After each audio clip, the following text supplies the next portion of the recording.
மாற்றம்னு யாராவது கேட்டா இந்த வீடியோவை ஷேர் பண்ணுங்க. தாவே காட்சி நடந்த உடனே எந்த மாதிரி மாற்றங்கள் நடந்துட்டு இருக்குன்னு. நாம எல்லாம் 2026 தான் இருக்கோம். நாம ஒன்றும் 1920கள் இல்லையே.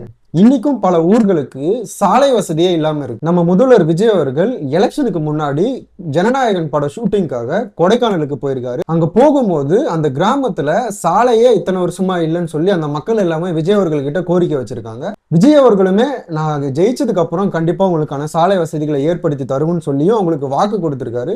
இன்னைக்கு அந்த கொடைக்கானல் கிராம மக்களுக்கு விஜய் அவர்கள் 5 கோடி மதிப்புல சாலை அமைச்சு தரப்படும் சொல்லி அதுக்கான நிதியுமே ஒதுக்கியிருக்காரு. கொடைக்கானல் பிளாக் தாண்டிக்குடி என்ற ஒரு பஞ்சாயத்தில் போன வருடம் எங்கள் தலைவர் தளபதி அவர்கள் படப்பிடிப்புக்கோசம் அங்கே போனார். ஒரு சீன் எடுக்கணும்னு சொல்லிட்டு அந்த கரடு முரடா ஜீப்பில் மேலே ஏறி அந்த இடத்துக்கு போனார். தாண்டிக்குடியில் நானும் கூட போயிருந்தேன்.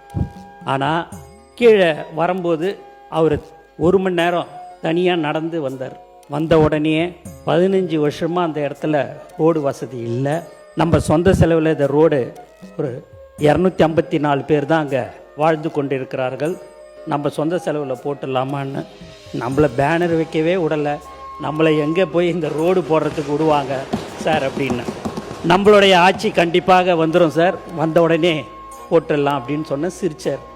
நான் பதவியேற்று 5வது நாள் முதலமைச்சர் அலுவலகத்திலேருந்து ஒரு நோட் ஷீட் வருது.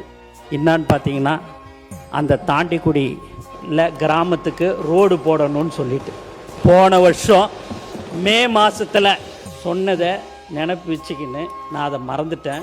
எங்களுடைய முதலமைச்சர் அவர்கள் வந்த 5வது நாட்களே அதை போடுறதுக்கு சொன்னார்.